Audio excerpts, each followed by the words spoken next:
Hello दोस्तों, आदाब सलाम। अमन ब्लॉग 81 के तरफ से काफ़ी दिनों बाद मैं एक वीडियो बनाने जा रहा हूं और आज आज का वीडियो का टॉपिक है अलविदा मनमोहन सिंह। तो आज का टॉपिक है अलविदा मनमोहन सिंह और मैं उसे श्रद्धांजलि देना चाहता हूं और कुछ जानकारी लोगों तक पहुंचाना चाहता हूं कि मनमोहन सिंह क्या थे। पूरी दुनिया जानती है मनमोहन सिंह के बारे में, लेकिन मैं अपने तरफ से श्रद्धांजलि के तौर पे जो है सो मैं एक वीडियो बना रहा हूं। तो दोस्तों, मैं अमन ब्लॉग 81 की तरफ से आप सभी भाइयों को, दोस्तों को और जितने भी अमन ब्लॉग 81 को सुनते हैं उसी सब भाइयों को मैं तहे दिल से शुक्रिया अदा करना चाहता हूं कि मेरा चैनल अमन ब्लॉग 81 मोनेटाइज हो गया है और ये सब आप लोगों का प्यार और मोहब्बत है जो हम जैसे ना काबिलियत आदमी को जो है सो काबिल बनाने के ओर जो है सो ले गए हैं। तो मैं आप लोगों को दिल से धन्यवाद देता हूं और शुक्रिया अदा करता हूं। तो दोस्तों, बड़े दुख के साथ कहना पड़ रहा है कि हमारे देश में जिस तरह का माहौल है, आज कोई ख़ास टिप्पणी मैं नहीं करना चाहूँगा किसी के बारे में। मेरा टॉपिक ही आज का जो अलविदा मनमोहन सिंह जी। तो कल 26 दिसंबर को उसका जो है सो मृत्यु हो गया। और दोस्तों, एक जानकारी और देना चाहता हूँ आप लोगों को कि शायद बहुत ही लोग ऐसे किस्मत वाले होंगे जो जिस तारीख को पैदा हुए हैं उसी तारीख को मरे हैं। तो उनमें से एक अनमोल हीरा हमारे पूर्व प्रधानमंत्री श्री मनमोहन सिंह जी भी थे। क्यों? तो उसका जन्म 26 सितंबर 1932 में पंजाब में हुआ था। 26 सितंबर 1932 में पंजाब में उसका जन्म हुआ था और उसका जो मृत्यु हुआ है वो 26 दिसंबर 2024 को हुआ है। तो ये दो जानकारी मैं दे रहा हूँ आप लोगों को। और वैसे आप लोग खुद काबिल है, सब कुछ जानते हैं, लेकिन थोड़ा बहुत मुझे जो जानकारी है मैं वो आप लोगों तक पहुंचाना चाहता हूं। तो भाइयों, कहना है कि 26 सितंबर 1932 को पंजाब राज्य में जो है सो पैदा हुए थे और 26 दिसंबर 2024 को दिल्ली के एम्स में वो जिंदगी का आखिरी सांस लिए। तो जिस तरह देश का माहौल है, उस माहौल में एक प्रधानमंत्री ऐसा भी थे जो जब से वो राजनीतिक जीवन में आए हैं, तो उतना लंबा तो मेरे पास जानकारी नहीं है, लेकिन जब से मैं जानता हूं और मेरा उम्र भी लगभग 46-47 साल का है और मेरे सामने में जो है सो वो वित्त मंत्री भी बने देश का। जब सारी दुनिया संकट से जूझ रहे थे आर्थिक स्थिति के मोर्चे पे, उस समय में नरसिम्हा राव के सरकार में श्री मनमोहन सिंह को वित्त मंत्री बनाया गया था और उन्होंने अपनी अक्लमंदी, अपनी तजुर्बा और अपनी हिम्मत के बदौलत देश को बचाया और देश के आर्थिक स्थिति को मजबूत करने में बहुत बड़ा योगदान उसका रहा है और है अभी तक जो है सो जो हमारे देश का आर्थिक स्थिति है वो उन्हीं का देन है जो आज मजबूत है। उसमें सबसे बड़ा रोल या हाथ कहिए तो श्री मनमोहन सिंह जी का है। तो मनमोहन सिंह जी प्रधानमंत्री भी बने 2004 में, देश के प्रधानमंत्री बने। तो 2004 में देश के प्रधानमंत्री बने, वो 13वें प्रधानमंत्री, इस देश के 13वें प्रधानमंत्री बने। और उसका कार्यकाल 2004 से 26 मई 2014 तक रहा। जानदार और शानदार रहा और अनमोल हम हीरा कह सकते हैं उसको। किसी न किसी पार्टी से तो रहता ही है प्रधानमंत्री, लेकिन मैं अपने जीवन में पहली बार ऐसे प्रधानमंत्री को देखा था कि जब वो प्रधानमंत्री के पोस्ट पे रहे, किसी पार्टी का किसी नेता का आलोचना नहीं किए। और जिस तरह का आज माहौल है, भद्दी भद्दी बातें जो है सो प्रधानमंत्री बोलते हैं, गृह मंत्री बोलते हैं, किसी जाति विशेष को लेकर के उस तरह का जो है सो भावना श्री मनमोहन सिंह जी के पास नहीं थे। वो अच्छे इंसान थे, बहुत अच्छे इंसान थे। और सभी को जो प्रधानमंत्री का जो दायित्व होता है वो जन जन तक जो है सो पहुंचाने का काम किए। और किसी के नज़र में वो कभी गिरे नहीं और न किसी खास समुदाय के लिए उसका कार्यकाल रहा। प्रधानमंत्री का जो भी कार्यकाल उसका रहा वो देश के लिए समर्पित रहा और देश के संविधान के लिए समर्पित रहा और देश के जनता के लिए समर्पित रहा। और जब वो प्रधानमंत्री थे तो उस कार्यकाल में 2-3 काम किए थे ऐसे जो आने वाला जनरेशन उसको याद रखेगा। और हम लोग तो याद रखते ही हैं कि कौन ऐसा प्रधानमंत्री होगा जो अपने कार्यकाल में आरटीआई का जो कानून लागू लाया। जो ये सबसे सराहनीय बात है कि वो प्रधानमंत्री रहते हुए भारत में आरटीआई का कानून पास किए। और आरटीआई क्या है कि हम किसी भी जो हाकिम हैं या किसी विभाग के हाकिम हैं तो उससे हम आरटीआई के द्वारा जो है सो हम सारी जानकारी, सारी डिटेल्स ले सकते हैं।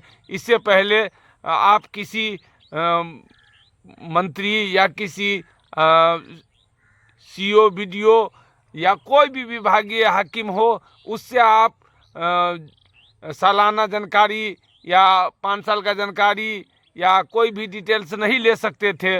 लेकिन मनमोहन सिंह जी ऐसे प्रधानमंत्री बने जो अपने प्रधानमंत्री के कार्यकाल में आरटीआई कानून लाए और लोगों को जीने का अधिकार दिए, जानने का अधिकार दिए कि अगर कोई हाकिम कितना भी बड़ा हो तो आप उससे आरटीआई के द्वारा जानकारी प्राप्त कर सकते हैं कि उसको साल में कितना पैसा मिला है और वो कितना खर्चा किया है और कितना बचा हुआ है।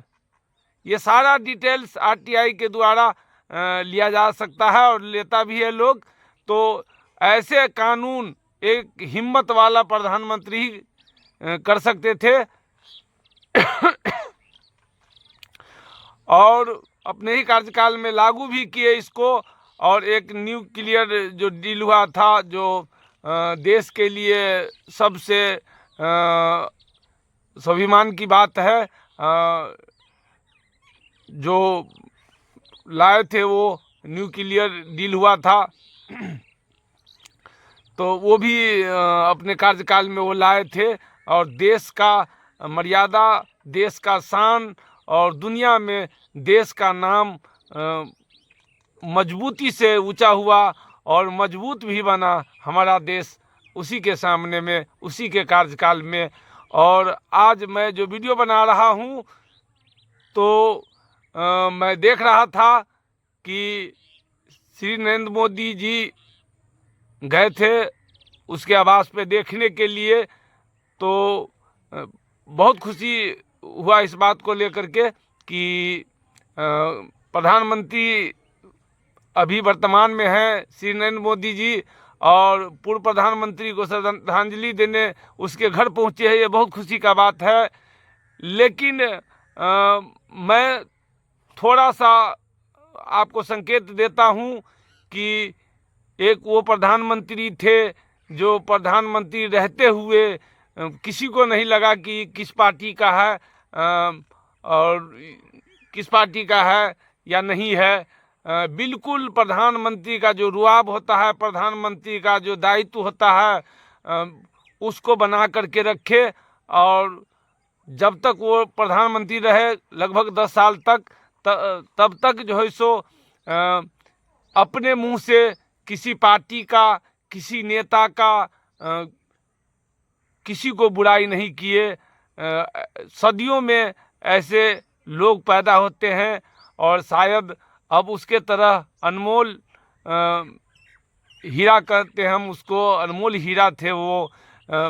कभी अपने बात कहने के लिए, अपने बात रखने के लिए, या कोई कानून पास करने के लिए वो बहुत ज़्यादा नहीं बोलते थे। उसका जो बोल था वो मिस्री की तरह बोल था, और काम फौलाद के तरह करते थे। बहुत सारे आरोप लगाए गए उस पर कि वो रिमोट से चलते हैं, बहुत कम बोलते हैं। लेकिन ये दुर्भाग्य की बात है कि लोग ज़िंदगी में बहुत मजाक उड़ाते हैं उसी को जिसको मरने के बाद पूजा करना चाहते हैं। तो यही कुछ लोग हैं अभी जो श्रद्धांजलि देने गए हैं। अच्छी बात है, बहुत खुशी है कि अनमोल हीरा को जो है सो श्रद्धांजलि देने गए हैं। वो मेरे देश के लिए अनमोल हीरा थे, और उसके जगह अब कोई ले नहीं सकता है। और जो आदमी कहते थे कि वो रिमोट से चलते हैं, वो अपने प्रधानमंत्री रहते हुए अपना फैसला अपना नहीं कर सकते हैं और न किए हैं। तो जितना मैं समाचार के द्वारा जितना मैं जानता हूँ उतना आप लोगों के सामने में मैं जो है सो श्रद्धांजलि के तौर पर जो है सो मैं मनमोहन सिंह को तहे दिल से श्रद्धांजलि देता हूँ। और मैं ऊपर वाला से भी कहता हूँ कि जो नफ़रत का बाज़ार है अभी, उसमें बहुत ज़रूरी है मनमोहन सिंह बनना। मनमोहन सिंह जैसा लोग देश में जब तक नहीं होगा तब तक हमारा देश शांति से नहीं चलेगा। अशांति का माहौल है। जो प्रधानमंत्री का पोस्ट है, जो प्रधानमंत्री का गरिमा है, उसका भी ख्याल नहीं रखा जा रहा है आजकल। और प्रधानमंत्री होकर के किसी एक जाति विशेष को टारगेट करते हैं। ये प्रधानमंत्री के जो कुर्सी है उसका निर्वाह नहीं करते हैं, और वो कुर्सी किसी को टारगेट बनाने के लिए नहीं है, सबको एक समान एक नज़र से देखने का है। तो इस नज़रिए से मनमोहन सिंह जैसा प्रधानमंत्री खास करके मेरे जीवन में मैं बहुत करीब से उसको देखा और जाना भी। तो मनमोहन सिंह जी जैसा प्रधानमंत्री मेरे अकल में और नहीं कोई पैदा हुए, और शायद मेरी ज़िंदगी में ऐसे लोग पैदा भी नहीं होंगे। क्यों? तो देश का माहौल, देश का आबो हवा बहुत गंदा हो चुका है, और ये अनमोल हीरे के तरह थे मनमोहन सिंह। तो मैं सभी भाइयों से फिर से मैं आदाब सलाम करना चाहता हूँ, और ये कहना चाहता हूँ कि भाइयों, कोई आदमी अगर अच्छा है तो आप खुल के उसका साथ दे सकते हैं, उसका जयकारा कर सकते हैं, उसका नाम ले सकते हैं। और जो बुरा है उसको बुरा कहने का भी हिम्मत रखिए। आज हमारे बीच श्री मनमोहन सिंह जी नहीं हैं, लेकिन बहुत मिस करते हैं कि ऐसे ऐसे लोग हमारे देश में जो है सो प्रधानमंत्री बने, जो आर्थिक स्थिति और लोगों में आपसी भाईचारगी का माहौल बनाया और जो है सो एक दूसरे से बांध के रखने का औकात दिए और स्वच्छ छवि के लोग थे। कोई कितना भी टिप्पणी करते थे उस पर वो जवाब नहीं देते थे और वो बिल्कुल बात करने में बिल्कुल मासूम थे और मासूम की तरह बात करते थे, लेकिन इरादा फौलाद का रखते थे। इसीलिए मैं आज ज़रूरी समझा हूँ कि ऐसे ऐसे व्यक्ति पे वीडियो बनाना बहुत ज़रूरी है, चाहे बहुत सारे लोग देखें या 10 लोग देखें, लेकिन जानकारी तो देना चाहिए कि ऐसे ऐसे वीर है, ऐसे ऐसे अनमोल हीरे हैं हमारे देश में जो अपने देश के लिए, अपने माटी के लिए, अपने समाज के लिए बहुत कुछ करके गए भी हैं। और कल पूर्व प्रधानमंत्री डॉक्टर श्री मनमोहन सिंह जी भी हम लोगों को छोड़ के चले गए और बहुत दुख हुआ कि वो भगवान के प्यारे हो गए। और हमारे देश को ऐसे ऐसे आदमियों की बहुत ज़रूरी है और ऊपर वाला करे कि हमारे देश में उसी तरह का प्रधानमंत्री फिर बने जो सारे जाति को एक साथ लेके चले और देश में अमन चैन हो, किसी से किसी का टकराव न हो।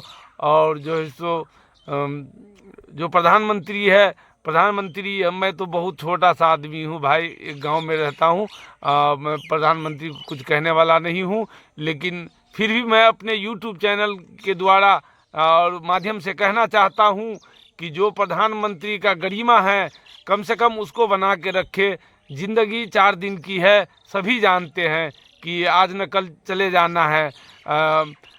अगर मौत अपने हाथ में होता, ज़िंदगी अपने हाथ में होता लोगों को, तो समझते कि ये बहुत पावरफुल है और ये बहुत लंबा ज़िंदगी जीने वाले हैं, इसीलिए कुछ अच्छा कुछ बुरा करते हैं। लेकिन ऐसा बिल्कुल नहीं है, मौत किसी वक्त आ सकती है और किसी को भी आ सकती है।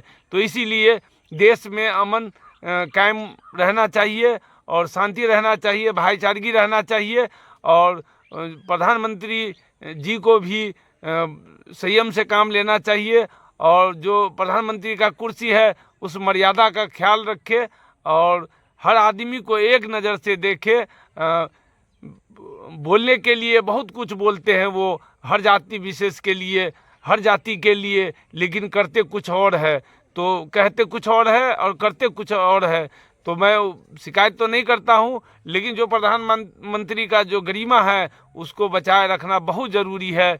आज हमारे बीच डॉक्टर मनमोहन सिंह जी नहीं है, तो हृदय से उसको हम सलाम करते हैं, दिल से सलाम करते हैं कि कितने काबिल लोग थे। और देश के लिए जब वो वित्त मंत्री थे तो देश का हाल बेहाल हो चुका था, दुनिया में मंदी छाई हुई थी। उस समय में वित्त मंत्री बने मनमोहन सिंह और अपने तजुर्बे और अपने हिम्मत और अपने कार्यकाल को लोहा मनवाया। सारी दुनिया ने लोहा माना कि अर्थशास्त्र में जो काम वित्त मंत्री डॉक्टर मनमोहन सिंह जी किए हैं वो सराहनीय है और दुनिया में ये मैसेज गया कि सबसे बड़े अर्थशास्त्र मनमोहन सिंह जी है। तो इसीलिए आदमी को कोई पता नहीं है कि कब जाना पड़ जाए, इसलिए देश में आग न लगाए, देश में शांति से रहे लोग, हर जाति हर समुदाय के लोग शांति सुकून से रहे। और प्रधानमंत्री को इस पे नज़र रखना चाहिए। और प्रधानमंत्री सारे देश का है, भारत के 140 करोड़ जनता का प्रधानमंत्री है, तो उसका भाषा उसका गरिमा उसी तरह का होना चाहिए। कोई भी मैसेज आए तो लगे कि 140 करोड़ जनता के लिए है, किसी जाति विशेष के लिए नहीं है। तो इस तरह का होना चाहिए प्रधानमंत्री। और हम बहुत मिस करते हैं मनमोहन सिंह को। और जाते जाते ये कहना चाहता हूँ कि अपने पीछे पूर्व प्रधानमंत्री डॉक्टर श्री मनमोहन सिंह जी पत्नी छोड़ गए हैं और 3 बेटी है उसको छोड़ गए हैं अपने पीछे, पत्नी और 3 बेटी छोड़ गए हैं। ऊपर वाला उनको उनके पत्नी को, उनके जो बेटी है उनको जो हिम्मत दे और उनको जो है सो ये दुख सहने का ऊपर वाला क्षमता दे और हिम्मत से काम करे। और इसी के साथ मैं अपना वीडियो ख़त्म कर रहा हूं, लेकिन आखिरी में मैं एक मैसेज देना चाहता हूं और अपने लिए कि मैं अमन बलोग 81 के तरफ से आप सभी भाइयों को, बहन को, जो भी हमारा वीडियो देखते हैं उसको, जो नहीं देखते हैं उसको भी मैं धन्यवाद करना चाहता हूं कि मेरा YouTube चैनल मोनेटाइज हो गया है। ये आप लोगों की मेहनत है, आप लोगों का प्यार है, नहीं तो मेरी औकात नहीं है जो मैं मोनेटाइज करवा सकता था। तो इसीलिए मैं आप सबको दिल से धन्यवाद देता हूं और ये भी कहता हूं कि इसी तरह हमारे साथ आप प्यार और स्नेह बनाए रखें और ज़्यादा से ज़्यादा हमारे वीडियो को लाइक करें और सब्सक्राइब करें। और ये प्यार आप लोगों का जो मिल रहा है वो हमेशा हमारे साथ जुड़ा हुआ रहे और इसके बाद जुड़ा रहे और यूं ही आगे आप लोगों के दया से और आप लोगों के प्यार से, आप लोगों के मोहब्बत से यूं ही हम YouTube पे आगे बढ़ते रहेंगे और फिर कभी किसी मुद्दे को लेकर के आप लोगों के सामने मुखातिब होंगे। आदाब, सलाम।